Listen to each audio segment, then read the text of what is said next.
And now, here's your host of Shaping Success, Wes Tankersley. What is up, everyone? Welcome to Shaping Success. I am your host, Wes Tankersley. Thanks for hanging out with me. It is another way for me to get back into the swing of things. I've been doing a lot of solo episodes, so we've got another interview for you. We'll get to that in just in a minute. If you want to help support the show, help it grow, help it get better, please support any way you can. Make sure you like, share, subscribe. That's the free way. You can head over to Patreon and you can subscribe. We have currently one Patreon, just getting started with that. Nikki Pavlovich, thank you for supporting the show. For as little as $4 a month, you can help us get the show upgraded. Today, our interview is with Brandon Miller. He is a muscle specialist. We're going to ask him a little bit about that, and we're going to talk a little bit of baseball because guess what? You know I love it. So, Brandon, welcome to the show. Thanks for having me. Yeah, man, it's a great. I haven't been doing a lot of interviews, and last week I interviewed Mark England, which his episode will be coming out next week, last week for people who are listening, and so. He introduced me to you and a few other people, and I just love this connection thing because there's so many different things that are involved. And he told me you were a baseball guy, which we talked a little bit about, talking about sports and things like that, and how self-talk and things like that, because vocabulary and all the things that Mark talked about. I feel like it really goes hand in hand with athletics. So before we talk a little bit about that, why don't you just give us kind of a little bit of background on who you are, what you do? So I've been doing this for a while now. I own a exercise and therapy business in Mequon, Wisconsin, which is just north of Milwaukee. Been in the exercise space for 22 years now. Started out as a Division I athlete. Went from there to getting a master's degree in biomechanics, and then moved into the strength and conditioning phase of that, where I worked with professional athletes for about the first 6-7 years of my career.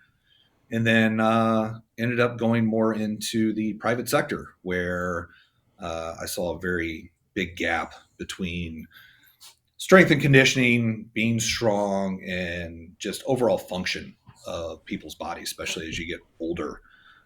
So I took a couple different routes, went through something called MAT, or muscle activation techniques, where my business partner and I became, at one point, we were like 2 of 80 in the world at the highest level of it. Been through something called RTS, which Tom Purvis started long time ago, which is more the physics of exercise and, muscle physiology. And from there, we created this business that we've had now for the last, I think we're in our 12th year. And I work one-on-one with people that have basically dysfunction moving, usually that have a lot of pain, right? And we create solutions for them. So then, I was laughing about that because you said when you were talking a little bit, like, biomechanics is, so I'm a PE, my degree is in kinesiology. As a PE teacher, they made us take biomechanics. They made us take the biomechanics that the ex-phys majors were taking, which I'm terrible at math. I was going to be an athletic trainer, and there was too much physics, too much chemistry, too much math. I'm like, screw this, I'm going to be a PE teacher. But the biomechanics, man, you got to be pretty intelligent. That's probably why we'll talk a little bit about coaching, but you probably work really well with those athletes because of their background, because you can kind of understand their mentality a little more. Yeah. Like I'm I'm very analytical, right? Like in the sense that even with my clients that I work with on a daily basis, we measure a lot of things. Like I'm not a guy that can just there's a science and an art to exercise in general and building strength and working with, clients and or athletes, it doesn't matter. But I'm more on the science part of it. Like I like to measure things. I like to be able to see how things actually, translate into true data versus the subjective, feel of things. Like, does that feel better? I want it to, like everybody wants it to. That's the whole reason they come to you. But I'm looking at how are these metrics that we're trying to measure, how are they changing, and how are they changing over time? And are my interventions actually creating change Yeah. outside of your symptomatic complaint, right? Because if I base my success on you feeling better, that's not a very good relationship, like, long term, because there's going to be times where you feel really good and there's going to be times where you don't feel good. And so am I not doing my job in the times that you don't feel as good?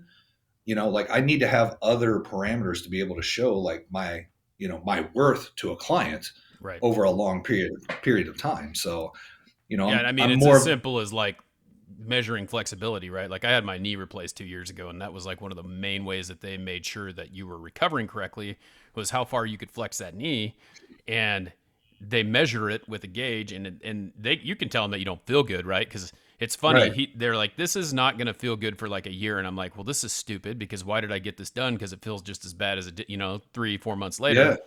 And then a year later, they were right. Like it's the best thing I ever did because I Right. was hobbling around before and now I'm not. And now I don't feel the pain, but that work that you're doing, even though it's not showing, like if someone's in pain, it doesn't mean that they're not actually getting better. Pain is kind of that reaction to the activity, right? Well, yeah, like, we look at it as like pain's like your check engine light, right? Yep. Like, it's telling you that something's wrong, but it doesn't necessarily mean that the place that you have pain is where it's coming from, Mm-hmm. right? So, my job on a daily basis is to figure out, like, somebody comes in with knee pain, like, is it coming from their knee or somewhere around that area, or is it coming from somewhere completely different? Right. And a prime example, like, I just had a volleyball kid come in not too long ago that I've been working with for the last couple of months, who's going on to play Division I volleyball, and she's had severe knee issues for the last year and wasn't sure how that was going to impact her ability to go play volleyball at the collegiate level. She's had PRP, she's had a bunch of interventions, nothing's really worked, and so she came in. We do a full assessment on all of our clients, so that if I do something crazy, I can justify, like, working in a completely opposite, end of her body if I need to. Right. But one of the biggest impacts that we had with her was, neck stuff. Like, she had 3 concussions over a 4-year period of time, and when we started getting strength and stability back through her neck, like, her knee stuff almost went completely away. And it was like, so how much of this is a knee problem? How much this is a neck problem? So those are the things that we work on a daily basis. And we work with a lot of people with knee, hip replacements, shoulder replacements, spinal fusions. We got autoimmune stuff. I mean, it's like, usually if you get to my office, you've been everywhere else. Yeah. And, you're kind of like, if you can't help me, I don't know what's going to happen. And we've been very fortunate to have pretty good success with people in those scenarios. And, it's been good. Like, I enjoy what I do every day. So. Yeah, and it's a chain reaction with your body anyway. It's just like a car, right? Like I think about, because I think of everything that I've ever done, and I kind of like relate it that way. And like I think of cars. When I worked on cars, I used to change tires for 11 years, and people come in and they're like, "Your tires wear terrible." Well, they wear terrible because your car's out of alignment. You got to put it back in alignment. If your neck is out, it can cause you to compensate for everything else. I had my knee replaced, and I'm walking different, so now I'm using different muscles that I wasn't using before to compensate for the deficiency in this leg, and now my back's out of whack. It's like there's all those things that can just take you out, and you don't really think of it that way because you only think about, what did I just have done? What just was bothering me? Yeah. It's that whole, like, we live in a society where my symptom is this, treat my symptom, right? And we don't look at what are all the things that were contributing factors to that symptom in the first place, whereas, yes, you had a knee replacement. We know that there is damage to the surrounding tissues that need to be able to heal. Like, your inability to move your knee is just your body protecting that joint until it starts to heal. But we also know that you need to get some motion through it as well, right? So how do I do that in a way that gets you what you want, which is more motion with less discomfort, in a way that strengthens your body? But also, what are all the things that potentially led to that knee being so damaged in the first place? Because if you don't change that mechanism, guess what? That knee replacement's only going to last you so long, and you're going to wear that sucker out too, right? So from there, it's like, that's my first thing is when I get a knee replacement that comes in, it's like, what are all the things that happened prior to that knee needing to be replaced? Yeah. Because if you start systematically figuring those things out, it's crazy that you can go and work in a different area of somebody's body. They're coming right off a knee replacement, and all of a sudden their knee flexion, which is usually the hardest thing to get back, Right. gets better, and you haven't touched their knee yet. Yeah. And they're just like, what the hell is going on? Like my PT usually sits there and cranks on it, trying to get it. And you're working somewhere else, and all of a sudden I can bend my knee better. Yeah. So, and that's funny it's because crazy that's what stuff. they do. Like, you go in for physical therapy. I remember the first thing, like they spend like 10 minutes every day just moving it back and forth, wiggling it around, like trying to get that joint loosened up and things like that. And it just, I don't know, it's crazy. I'm not going to go too far into what happened with my knee, but I can guarantee you it's a mechanical nightmare. I mean, I had 5 surgeries on it before I had the knee replaced, and I'm only 42, so it was a starts with bad alignment and then ends Right. up they realigning, and then just it destroyed the other half, and it was like, all right, here we go. So Yeah, I mean, you can only foster so much damage before it's like, man, there just becomes a point of no return, right? right, Where it's like, there's just nothing left. You kind of sound like one of my other clients who he had 3 ACLs and 2 meniscus surgeries on the same knee, but he's also 6'8", 300 pounds, yeah, right? It's well, like, that's part of the problem too. he's a large human being, and Yeah, he finally got his knee replaced, and ever since then it's been, just it's like it's given him his life back, right, right? And it's like we got to the point where I'd worked with him prior to him having his knee replaced, and I'm like, this is the best I think it's going to get, yeah. right? And it wasn't good enough for him, and I get it, man. It's like, hey, if it's not good enough, let's go get this sucker replaced, and let's see what we can do after that. And now he's in a really good spot. So Well, you know, let's talk a little bit about that, because I think that one of the things that Mark talked a lot about, like self-talk, and that's why you're here, because I think that there is this mindset that you have to go through.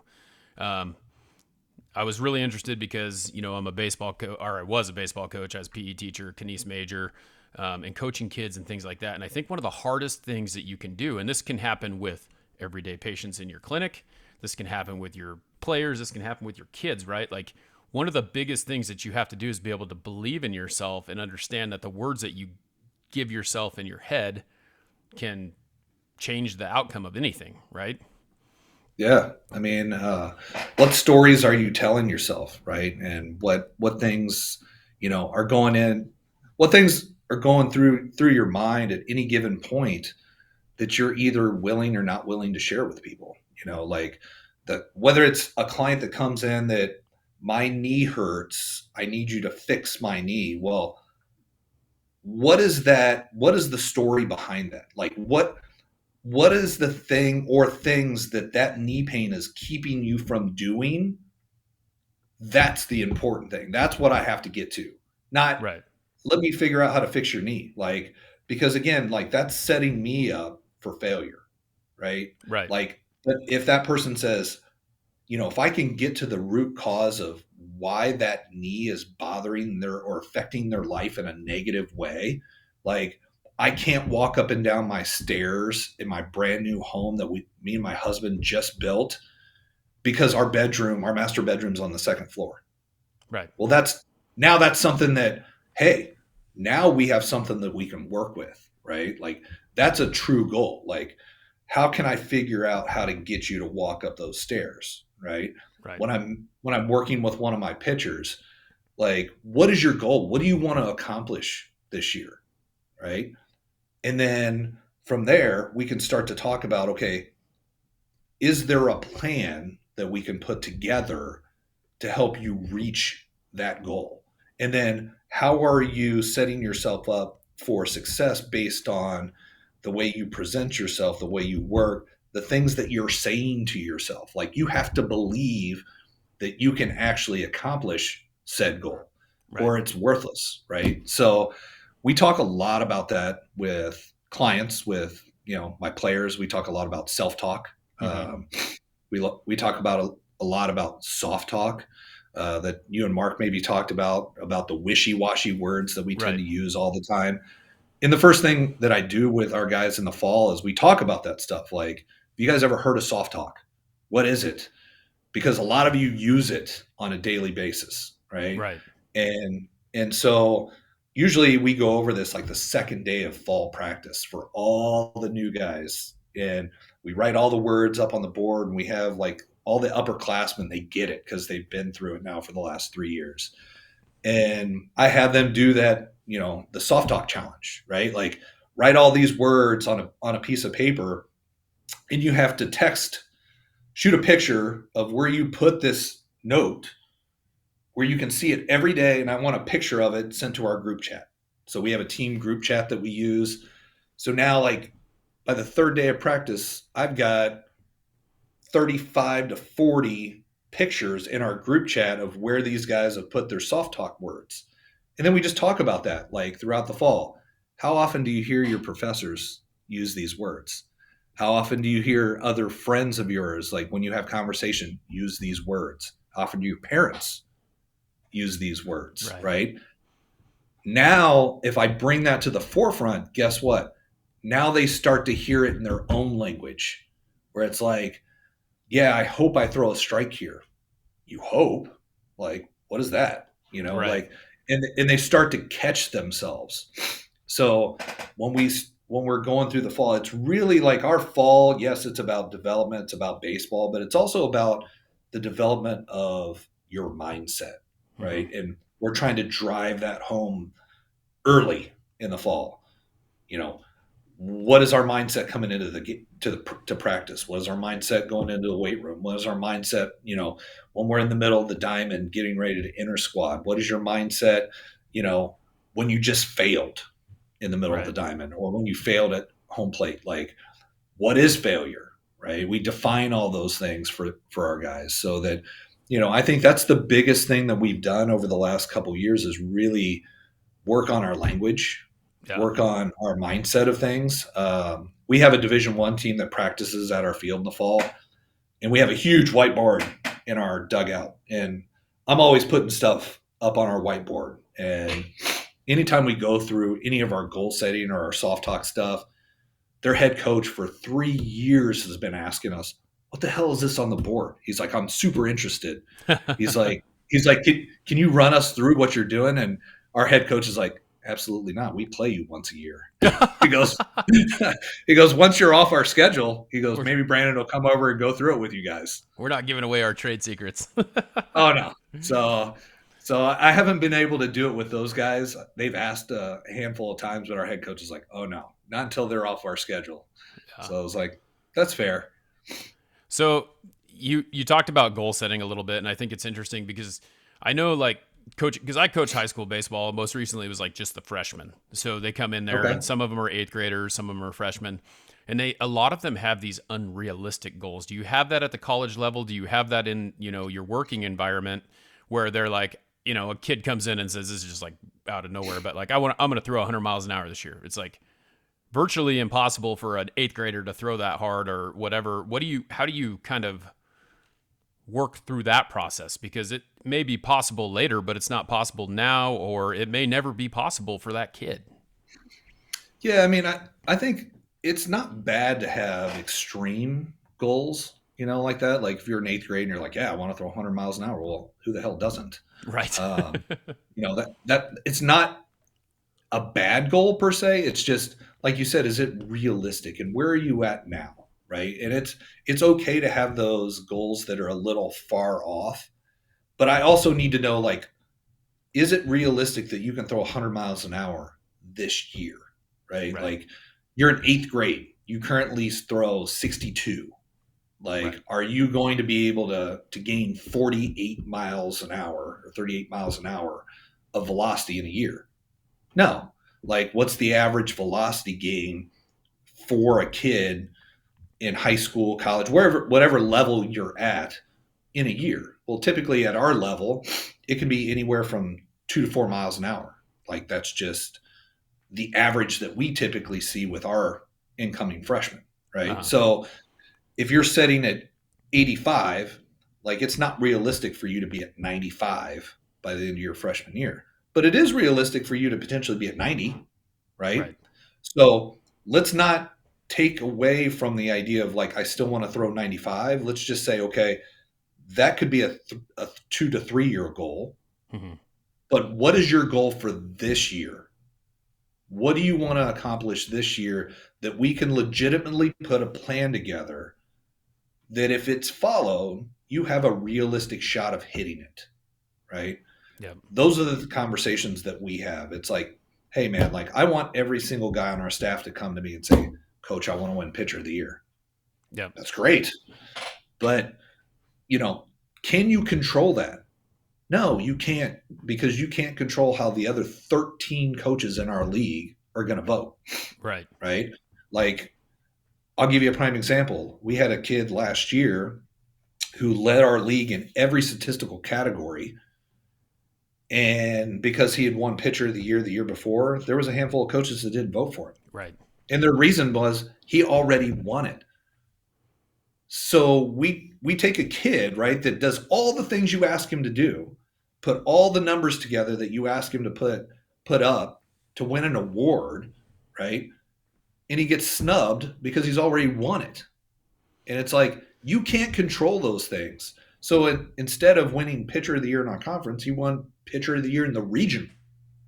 Yeah. It's like, it's crazy. But that's it's ridiculous because it sounds that's the same type of thing. Like I remember when I was a head coach at one point at a small school, and you go in and you sit down and you do the voting of who's going to be who, right? And basically, you're not going to give that award to the same. You're not going to give more than one award to one person. Like they don't want to. They want to spread it around the league. Well, it doesn't really matter. Like if this is the best guy for that, they do it in college too. It sounds like they pick based on merit, which is just kind of weird to me. Yeah, I mean, I think coaches, when it comes to being able to pick awards like that, probably shouldn't be picking. It should be athletic directors who have, little to no say in the outcomes of games and things like that. Right. That just look at the numbers for the numbers and, don't look at the fact that, well, I hate this coach and I'm not going to vote for any of his players. And I mean, it's a dumb way to do things. But at the end of the day, it's like, I told our guys, like, I don't care about those things. Like, it's great for you guys. And if you earn it, you should be awarded those things. Right. But at the end of the day, it's like, you don't always get what you earn, right? It's a life lesson. It's like, hey, like you may be the top performer, but you might not get the promotion, all the time. Right. And you've got to take things from that. Like, I know our pitcher last year was super disappointed, but it's like, hey, learn from it and, move on. Like it doesn't define you as a human. Everybody knows what kind of year you had. It's never going to leave because your statistics are going to be there forever. Right. You did what you needed to do. You reached a lot of your goals throughout the year. It's not a failure, right? It's like you can't control those things. And we talk about a lot of that stuff about control what you can control. Like you can't control certain things. So it's like there's no reason to spend time, crying and whining about the stuff that you can't. It's like that's what makes people miserable. So it's like, hey, I think a lot of that has to do with that talk in your head too, right? Because you have two options with that. You can be like, did I do everything that I possibly could do to be successful and do that? And I just didn't get the outcome that I wanted, but I know that I was, like in your mind, it's a mental game because this award tells me I did it, but like the numbers, the award doesn't tell me I did it. Now I didn't get it. So it's just a mental game. It's like, do you need that to tell you that you've been successful in what you're doing, no matter what it is? It's like, no, you just need, in my mind anyway, and this is the way that I think about it, it's like you need to know that you did everything you possibly could do. I wanted really badly to be a college baseball player. Did I, at the time when I was in high school, did I try hard enough to make, did I work hard enough to make it happen? I was doing more than the other guys, but I just wasn't athletically talented like they were. So I did everything I could and it didn't work out. Yeah. And I know that I did. Well, I think, the big thing with our guys, like, and it's funny, like looking back at, when I played and, I can be a fiery guy. Like I can get in guys. But at the same time, it's like, it's a different time, so like, again, we're going to fail. Like it's baseball, right? Like you have to be able to deal with failure. And the idea of what is failure? Well, failure to me is if you make a mistake or you do something that, has a negative outcome and you don't learn from that mistake, that's a failure. Right. To me, that's failing. Like you failed to take an opportunity to learn, right? We're all going to fail, every single one of us. And how you choose to deal with that and how you choose to work that through your head is really how you're going to overcome and get better and better. So we talk, to our guys all the time, like, hey, like you didn't get the result you wanted, but what did you learn? And if they can give me one or two things that they learned, I know they didn't fail. And I know they're in a better headspace, right? Right. It's like, okay, so next time we're in that scenario, you know how you're going to attack this situation better, right? Knowing that, again, baseball is a game of failure, right? So if you can't deal with that, you're never going to be good. That is why I love it so much, because there are so many, like even just playing, like there's so many lessons in an at bat, right? There's so many lessons in making a split decision of where you're going to throw the ball, what step you got to take. All those things like can just turn into a lesson every single time. And I feel like you were talking about, there's times where kids just like they don't see it. Well, it wasn't my fault. Yeah. I didn't do it. They don't want to take the, I can't even think of the word right now, but they don't want to take the responsibility for their action. Yeah, exactly. Yeah. So. Yeah. I mean, and it happens. It's like, you're going to get guys that are going to go on streaks, and then you're going to get guys that are going to struggle. Right. And, like, I think with our coaching staff, we've done such a good job of relating to our own players in an individual type way, because, before practice, I'm talking to our guys nonstop. Like I'm going, like, not just our pitchers. I go up to our position guys like, hey man, how's your family? How's school going? What class are you struggling in right now? Like, has nothing to do with baseball. So we're connecting as humans, right? And we do that more often.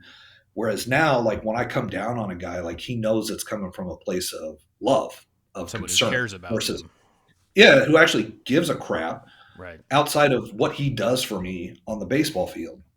So, like, and we talk a lot about, just understanding, what your responsibilities are as a person, not just as a baseball player, but also like how to take that into your everyday life where, like, let's not let things spiral out of control, man. Like you fail a test, it's not because you're dumb or you don't, like you can't understand the material. Did you study enough?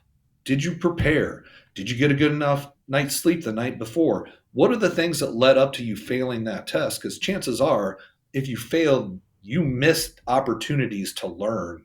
You missed opportunities to be successful prior to failing that test, right?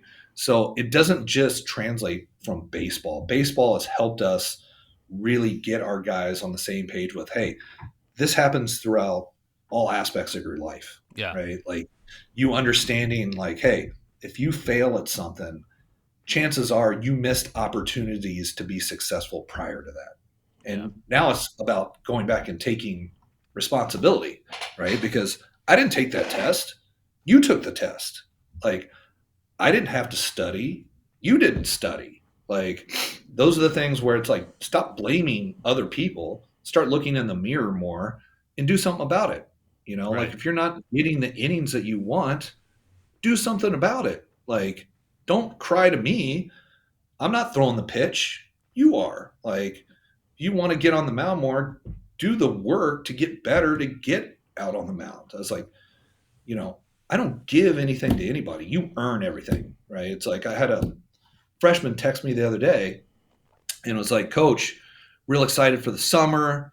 These are all the things that I want to do. I just want to thank you for giving me the opportunity this year to show what I can do. I'm like, Anderson, like, I appreciate everything that you did for me this spring. You worked your butt off, but I didn't give you anything. You earned every opportunity that you got, and you're going to earn every opportunity you get next year. That's how it works here. So it's like, you do what you need to do over the summer to improve on X, Y, and Z. If you need any help, you need anything from me, I'm here, and I'll see you in the fall. Right. So it's like, hey, I'm here. Like, if you want to use me, great. If you have it all figured out, great. Just understand, when we get in the fall, it's go time. Right. So, Yeah. I'm always like, I sent a text to our pitchers just the other day. Just a reminder, fellas, I'm here for you. Let me know how I can help. I'll be around all summer. Whoever hits me up, great. I already have like certain things that I'm going to do with certain guys over the summer, and if not, I'll see you in the fall. Let's have fun. Let's get after it. Yeah, I mean, and that's the thing. I think that what I love about sports is that it just teaches you. There's so many lessons from that I apply to my life in general. Like, as easy as being on time, right, or being early. Those types of things. Those are all your choices, and how you use them, and how you relate, and how you build that rapport with whatever you're doing in life is based on a lot of those activities, and how I was talked to by my coaches, and how they took interest in me and wanted me to succeed. So it's a great way to get them going. Yeah, it's fun, man. Like, I never, I guess, looking back, I didn't realize like I would enjoy it as much as I do, but it's fun to be able to relate to guys. And I think, like, honestly, going through Mark's course and going through Enlifted has really helped me be able to relate better. Whereas, I'm a fiery guy. Like, I'm very competitive, so I can get going pretty good. And it's really helped me take a step back and be like, okay, let's take a different look at this situation. So instead of me going absolutely nuts, like, hey, I got to figure out where my guy's coming from, where he's at mentally, right? And that's going to dictate what I say to him in this moment.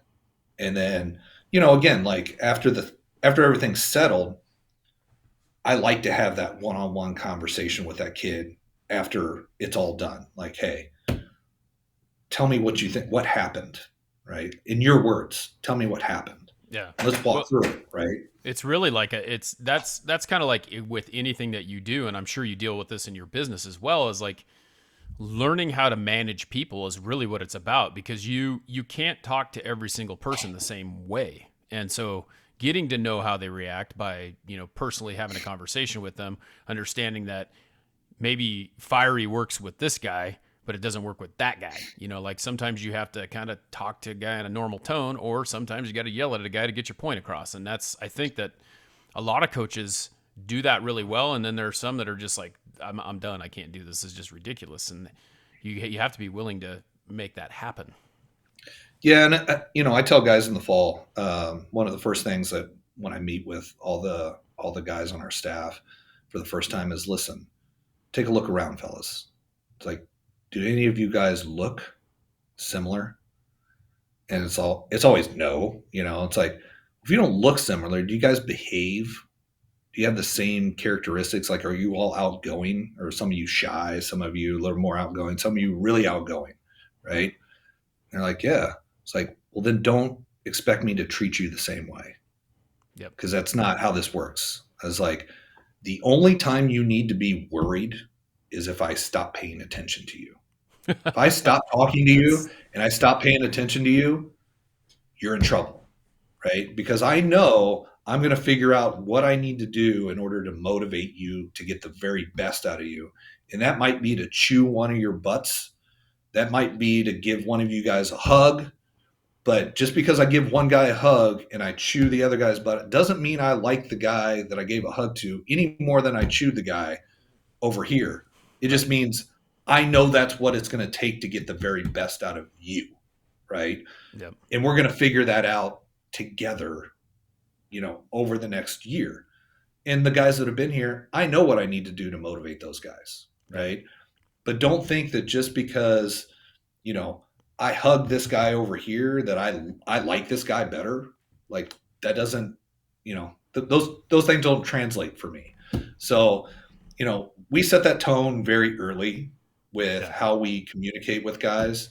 One of the big things that I feel like has really helped us as a staff, and I know our head coach does it with our hitters as well, is we debrief, right? So you get anytime you pitch in one of our games, or we also do it in the fall with inter squad, I send out a questionnaire that they have to fill out, and it's basically like a self-guided journal, Mm-hmm. right?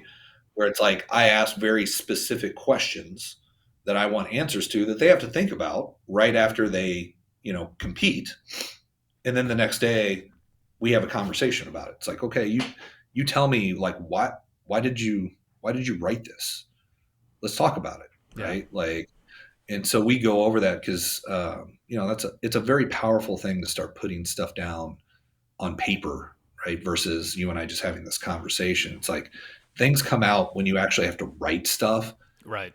that a lot of times doesn't come out in our actual language, So I feel like us having done that now like allows guys to reflect a little bit more, allows me to see into them a little bit more, and where they're at, Yeah. both mentally and then just from a whole, headspace uh, perspective. And the guys seem to like it. Like I think initially it's a little awkward for some of the new guys because like, ooh, I better make sure I write something the coach isn't going to get mad about. It's like, but that's not the whole point. It's like I want that honesty and their Yeah. perspective, because I can't help them if I don't.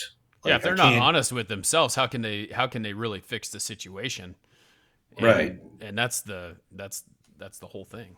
You have to be willing to be able to be honest with yourself so that you can fix whatever you're doing.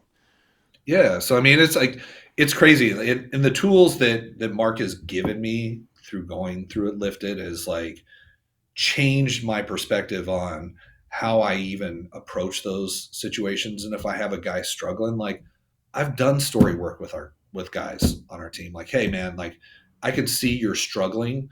I'm going to send you a document that I want you to read, and you and I are going to have a conversation, right? And I've been able to pull things out of guys that I'm just like, holy crap, like now I get it. Now I get Yeah. like why they are the person they are. And how they get stuck on things, right? And it's a very powerful thing that going through it initially, I'm like, this is kind of interesting. But I mean, you know, I use it all the time. I use it with our guys. I use it with all my clients. Hell, like, um, it's actually changed my relationship with my wife, with my Mm-hmm. daughter, like how I interact with them, how I use, I'm very picky and choosy with what I say, especially around my daughter who's 6. Yeah. Uh, and she's not immune. I bust her out on her language too, right? Like she's wishy washy with things. It's like, no, we need to be a little more definitive. Like you need to, you know, be a little more definitive with the words you choose, right? Yeah. And It's crazy because you kind of compared, like, okay, look around and see if anyone looks like you. Like no one is the same no matter what. Like, and that boils down to the very minor things, like how were you raised? How did your parents communicate with you? How did you, interact with people at school? Like these are all things that you don't see and you have to learn. And it goes back to the managing thing, like the yelling at someone or having a conversation with them that's quiet, and like that may trigger them and they may shut down, they may not do that, but getting to know them at that level, how they talk to themselves, how they can fix what they do, is just it's a great tool. yeah, and it just takes practice, right? Yep. And it's like anything else. Like if you want to be good at being mentally tough, you got to practice. If you want to be good at having positive self talk, you got to practice, Yep. right? So, all those things. It's great to say that they exist. You know about them, but if you don't actually work on them, it's very difficult to get better at it, right? And Right. it's like if we want to be able to throw more strikes, we have to practice. If we want to be able to execute this bunt play, we have to practice, right? Like Yep. it's like anything else, we all could be better at a lot of things. I could be better at a lot of things, um, but I also continue to practice, like I've been doing what I've been doing now for 20 plus years. I've owned a business for over 12. Still to this day, like I don't have all the answers, but I continue to practice. I continue to try to get better.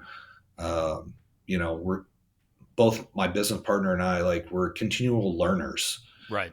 Like that stuff interests me. So, like if I ever get to the point where I'd want to stop doing that, like I need to find something else to do. Yep. And that's a great way to put it, and I look at that in my life the same way. It's always trying to improve no matter what, because if you don't, what is there? You can always be better. You never get to that end. That chase of perfection is one of those things that just drives you. So Yeah. And it's, if that's your ultimate goal, man, that's tough. Like that's a tough thing to live up to. yep. I don't know. I don't know how people do that, but it is good to have goals. Have goals.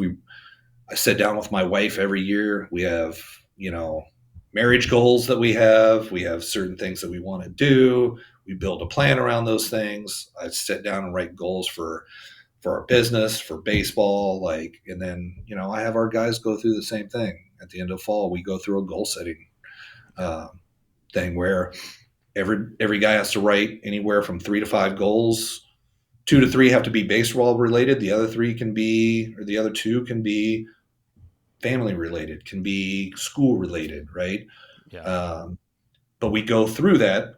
We do a full hour of here's what a goal is. Here's how to construct one. Here's how to write it. Here's how to, like, all those steps, right? That we go through to make sure that we're writing good, solid goals that are actually like something that we can measure, right?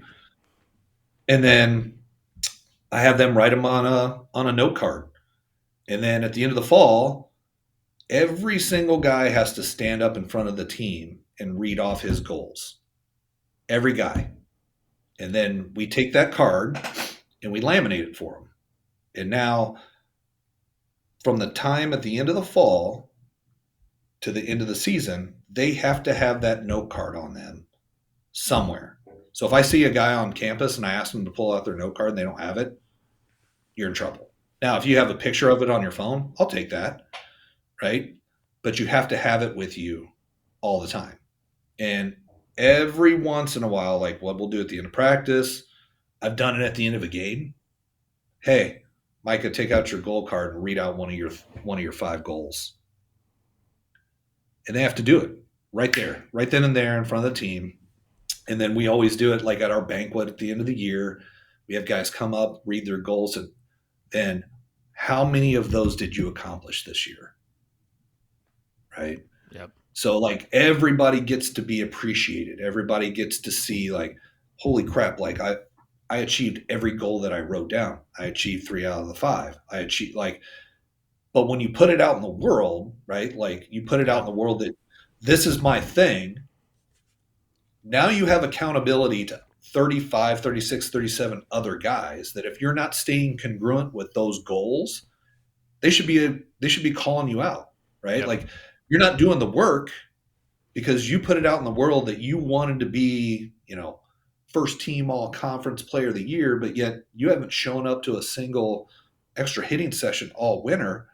Like that doesn't work, man. Yeah, it's like, not coinciding with what you're saying. It's not it's not man. congruent, right?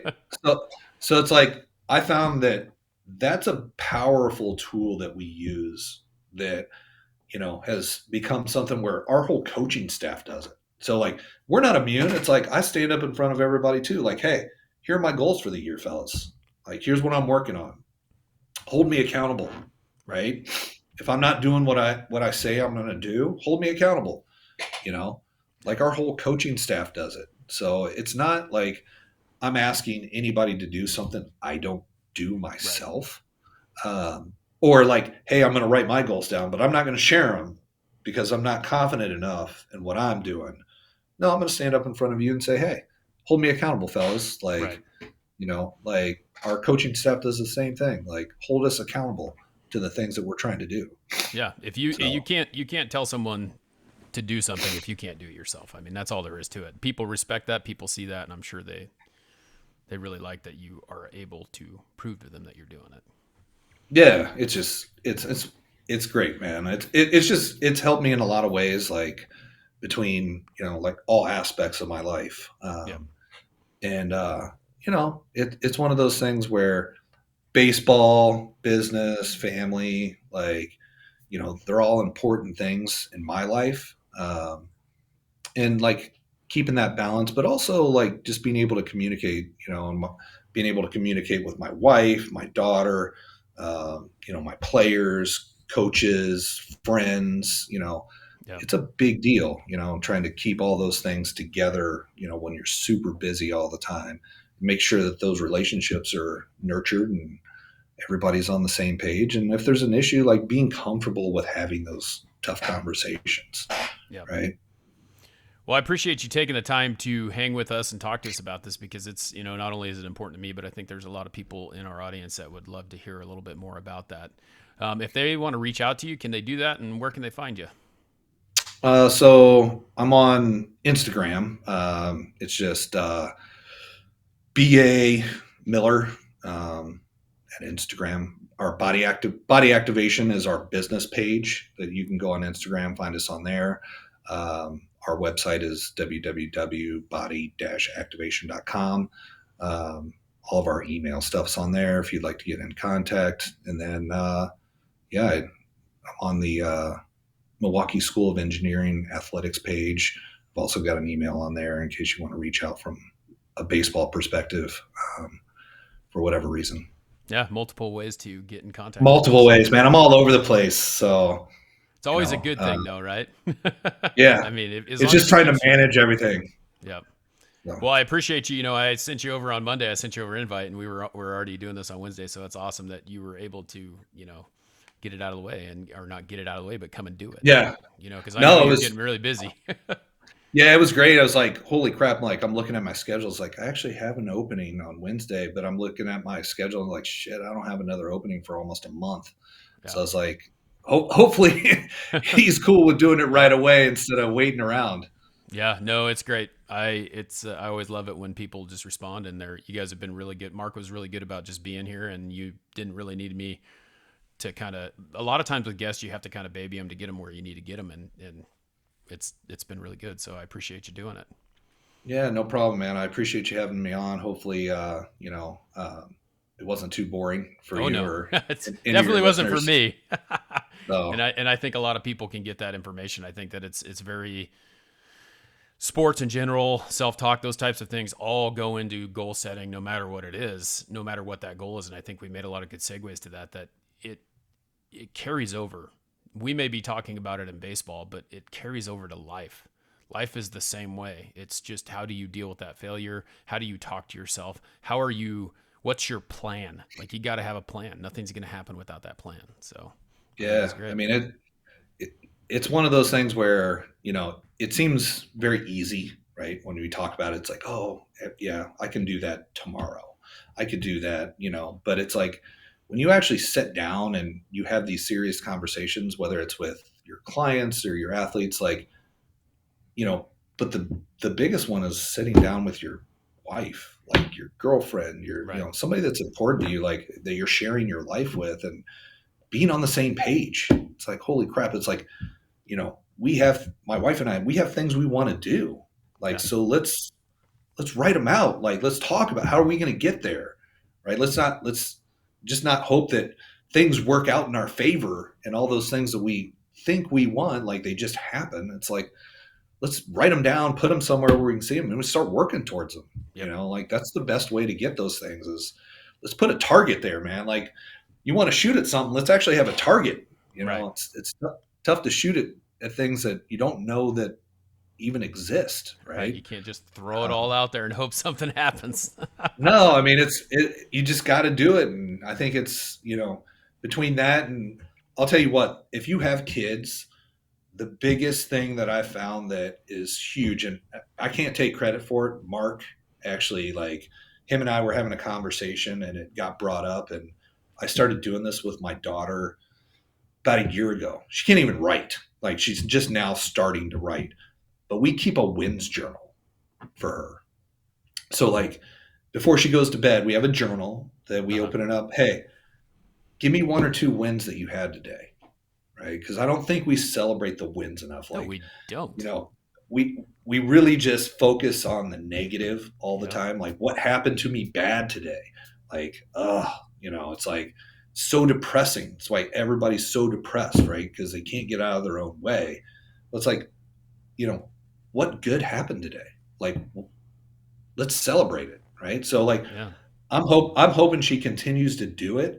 So by the time she's 18, and she's getting ready to graduate, I hope she has 15 journals full of 1 or 2 wins every day that are dated.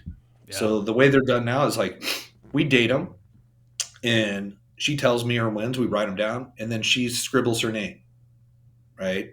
So now that she's starting to write a little bit, like she's writing part of her own, Mm-hmm. but it's like that's powerful stuff, man. Like, Yeah. who the hell's doing that? Who's That's doing good. that? I like that. It's one of those things that'll get you in that right mindset to be able to win instead of having to Yeah. think about failing, because it gets you.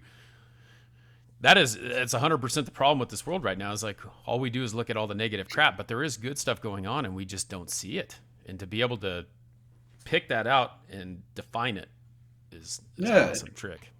And everybody's going to have a bad day, man. Like that happens. Like, but you can't tell me that one good thing didn't still come from that bad day, right? And we do it right before bed. So it's like if that gets in the front of her mind, like, I had a bad day because these things didn't work out, or she didn't get what she didn't get dessert, she didn't get what she wanted. But she's like, oh, I helped one of my friends on the playground today. Great. We write it down. That's in the forefront of her mind as she goes to sleep for the night. Not all the negative crap that potentially happened during the day, the positive thing that happened. And now she gets to sleep, with her conscience clear and a good thought going into the next day. So you can't tell me she's not going to wake up in a better mood, right? So it's just, again, I can't take credit for it. That was a Mark England thing that him and I were talking about. And I was like, holy shit, that's such a great idea. I'm going to start with my daughter. And it's great. I recommend it to everybody that's got kids. Well, thanks very much. We've got to get going here. This is not my full-time job, if you didn't know. So I have a day job I got to run to, but I do appreciate you taking the time to hang out with me. And we'll keep an open invitation that if you ever do want to come back, and you're always welcome, and we can talk whatever you want. Mindset is anytime, man. Yep. Anytime. I appreciate it. Yep. All righty.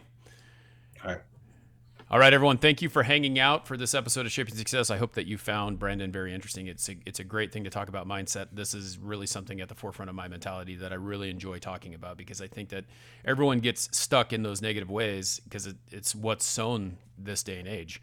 And if you're able to get past that and know that there are good things, I know right now the journal, the Wins Journal, is going to be happening in my daughter's life, because I think that that's a great thing. I think she celebrates the negative things way too much, and we need to figure that out. But some tools you can use. So until next time, I challenge you to find the shape of your success.